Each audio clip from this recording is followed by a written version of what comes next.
So of course I noticed when I was listening this morning all other speakers that I'm very different kind of speaker. I'm not talking about these water mosses or underwater maps.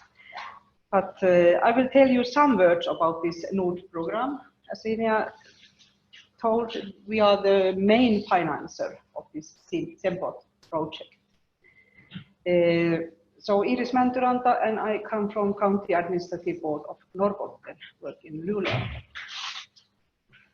Come from Finnish Pello, Tornedalen, Tornionlaakso. So I have been 43 years in Sweden, so we were talking with this friend here and asked if I'm Swedish or Finnish, but I'm both. It's a very good thing when you are, for example, competition sports, ice hockey or something. So I can always be on that team that is winning. So Interreg Nord is one of these 60 European cross-border programs. And our financing comes from European Regional Development Fund, most of the funding for our program. And we have about 80 million euros that we manage during 7 years. So that's not so much money, but we think it's quite good. And the rest of the money comes from national co-finance in Sweden, Finland and Norway. Norway is not the EU country, but they are in our program with their own money. So that's also very important. Here you can see our map, program area, and we have two different areas. We have Nord and we have Sápmi. So we also have all these Sami questions in our program. And we are the only program in EU that has special goals and special funding, maybe you could say, for Sami projects, Sami cooperation. We have 4 so-called priority areas where we can have projects. We have this research and innovation, we have entrepreneurship, common labor market, and culture and environment, which is maybe the most interesting area for you, of course, today. And when we are looking for this culture and environment area, we have 4 specific goals. And one of these is improved status of preservation over nature environments. So that is also where SEMPOT has been working under. So what do we think for that specific goal? We think it's, for example, that harmonizing working methods to preserve, implement and restore the region's natural areas and habitats. And we also think that through cross-border cooperation, this region's environmental favorable status and restoration will achieve greater impact. And here down you can see also some examples of projects from this specific goal. We have approved about 110 projects totally so far. So this is some examples. And of course SEMPOT. That's why we are here today, and we are very proud of your project. It has been very successful. Great management also, so thank you for all you working with that. But we think also that you have achieved great results in many ways. For example, these common maps that we have been seeing here. You have been comparing and harmonization different kind of methods. And maybe most important, that you have succeeded to involve a lot of actors for this cooperation. That is also very important when we are talking about cross-border cooperation. And the video was very nice and great. Essi was visiting our monitoring committee meeting in November in Luleå and gave us very good information about the project and its results, and it was very appreciated by the members. So thank you once more. Some other examples you can see here, for example, this summer whitefish in Torne River Valley. That project wanted to create conditions for a sustainable preservation of fish stocks in the Torne River in order to support the living fishing culture in the region. That's one example of the projects. We have, for example, this EMBRA. The main objective of that project is to improve the natural environment and recreate important habitats for aquatic organisms in river systems that are affected by large-scale hydroelectricity and rafting. So you can hear that we have different kind of projects. And Sea Combo, that is some kind of continuation about this SENBOT, but of course in much smaller scale. But we think it's very important that the cooperation will go on and you work with your cross-border cooperation. But if you are interested about Interreg Nord programs, different projects, you can go to our webpage and there you can find all these 110 projects and describing what they are working with, and also, of course, contact persons. So please do it. I would also like to say some words about next program period. We don't know so much about that, but something.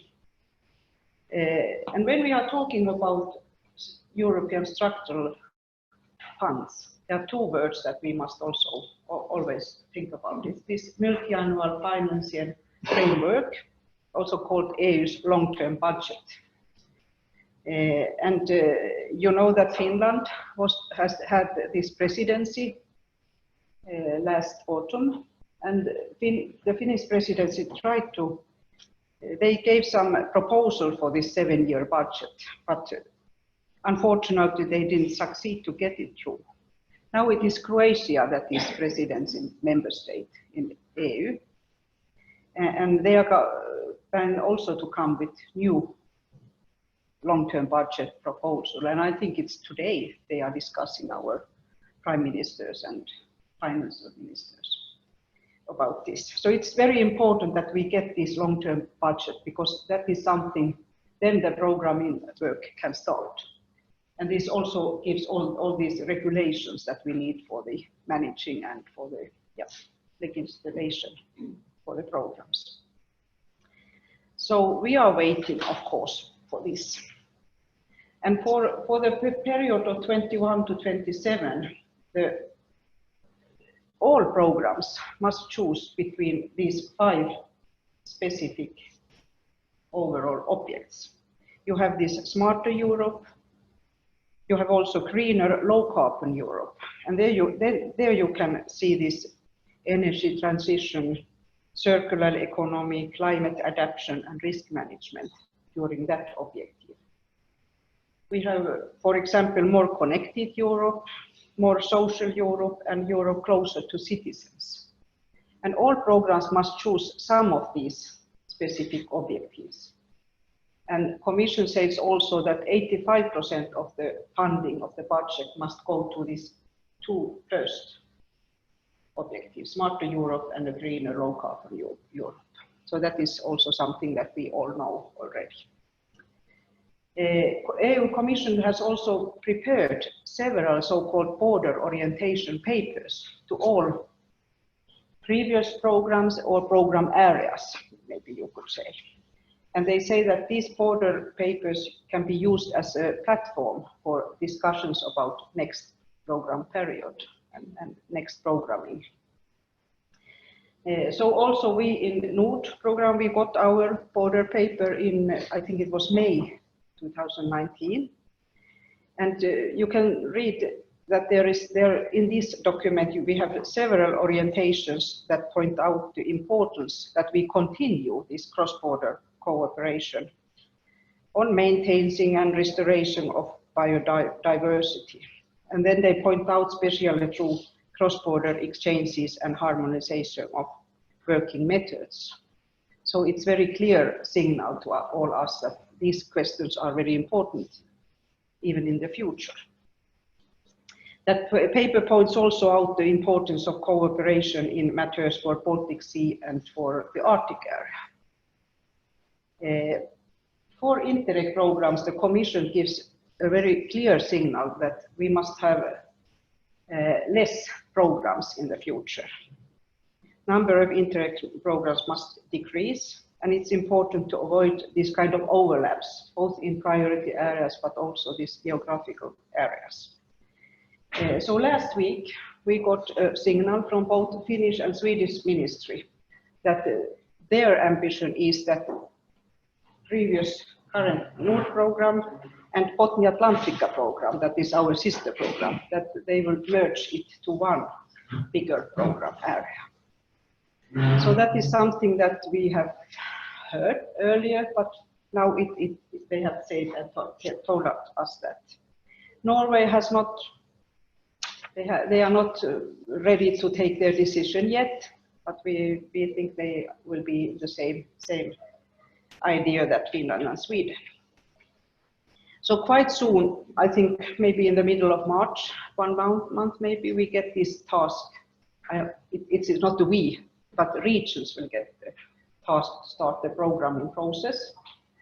And of course, it's important that all these different regions, that different stakeholders, and Finland, Sweden, and Norway will get involved in this process. Same time, they will also give a task to some regional authority to start preparing the managing system, because that is also quite a large work, great work. And Commission has an ambition that these new programs are ready to start in the end of 21 or in the beginning of 22.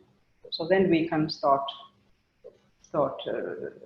sending in new applications and get new funding. So of course there is little time now that we all must wait and see what will happen.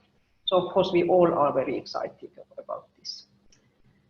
So last thing I would like to say to all of you, that when the programming work starts, so I think it's very important that you try to may take contact with different regional authorities, politicians, and other kind of organizations who are responsible for this program working process, that also these environmental questions will be on the agenda. Because otherwise there will be a risk that is only this small, medium-sized entrepreneurs development, research and innovation. Of course, these things are very important and they are highly prioritized for both Swedish and Finnish regions. But that also your questions, your environmental and nature-based questions will be on the agenda. So that is my signal to you. Oh, that was all. Do you have any questions?